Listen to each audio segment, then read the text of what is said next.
Hello, good afternoon.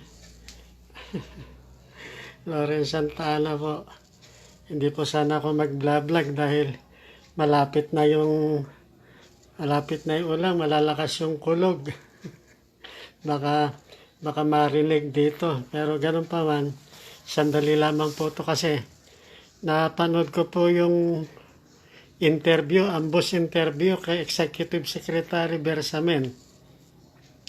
Sabi ng reporter, inaakusahan daw ang administrasyon Marcos na lahat daw ng kaso, kinakaso, ibinibintang kay Apollo Kibuloy politically motivated. Ibig sabihin, wala siyang parang sinasabi niya, hindi totoo yung kaso niya, hindi totoong nanggahasa siya, hindi totoong naggumawa siya ng qualified trafficking. Political motivated daw to. Sabi ni Kibuloy, yun akusasyon niya sa Marcos administration.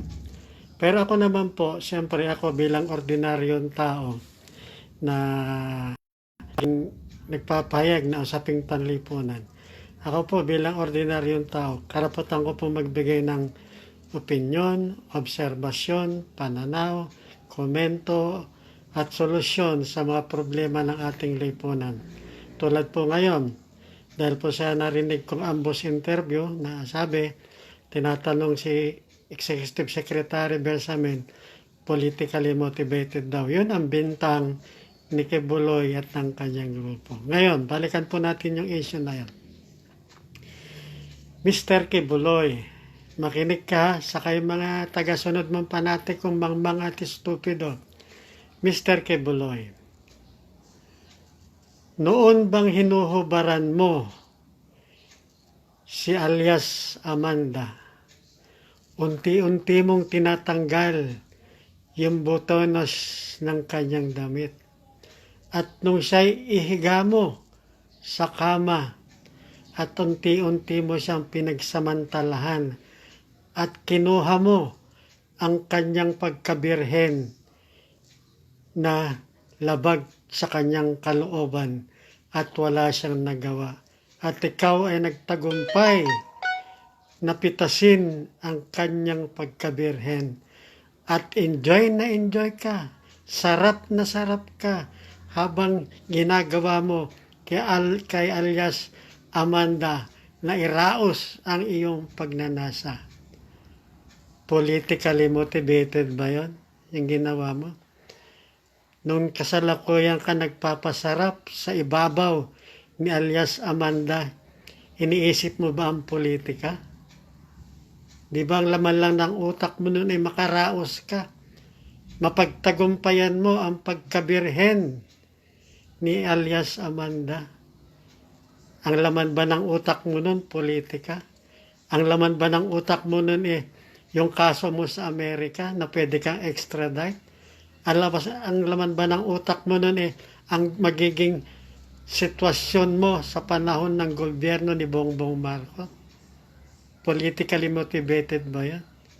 Politika ba ang may gawa na mapagtagumpayan mong pitasin ang pagkabirhen ni alias Amanda ayon sa kanyang salaysay sa Senado, sa committee ni Senador Risa Ontiveros? Nasaan ang politika doon? Nikatiting sa utak mo habang nag-e-enjoy ka, nagpapasarap ka sa ibabaw ni alias Amanda. Kahit katiting, may politika bang nasa utak mo? At nung napagtagumpayan mo na si alias Amanda, inisip mo pa rin ba yung politika? Naisip mo ba yung politika? Ha, Mr. Kibuloy? Di ba ang iniisip mo lang nun, magparaos ka. Mairaos mo ang pagnanasa mo kay alias Amanda at nagawa mo nga, napagtagumpayan mo. Nasaan ang politika doon, Mr. Kibuloy? Lumipas ang panahon. Ngayon at ikaw ay sinisingil na sa mga krimen na iyong ginawa. Sasabihin mo, politically motivated. Assuming na sinasabi mong politically motivated, dapat lumabas ka, harapin mo yung kaso, at yan ang gawin mong depensa sa korte. Sabihin mo sa korte, Your Honor, politically motivated po ang basihan ng mga kasong ito. O yan ang gamitin mong depensa sa korte. Ha, Mr. Quebuloy? Ang gagaling na abogado mo. O, si Torion, si Panelo, si Topacio, si Herminio, Harry, Roque. O, ang gagaling na mga abogado mo.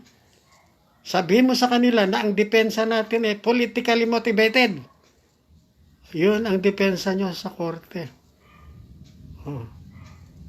Pero ulitin ko, Mr. Quebuloy, nung unti-unti mong hinuhubaran, tinatanggalan ng bitones ang damit si alias Amanda, at nung pumatong ka na sa kanya, na pinipitas mo na ang kanyang pagkabirhen at nagpapasarap ka sa kanyang ibabaw, iniisip mo ba nun ang politika?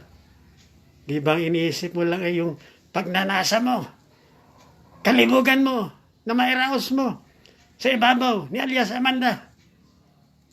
Oh, nasaan ang politika doon? Ngayon sasabihin mo, politically motivated.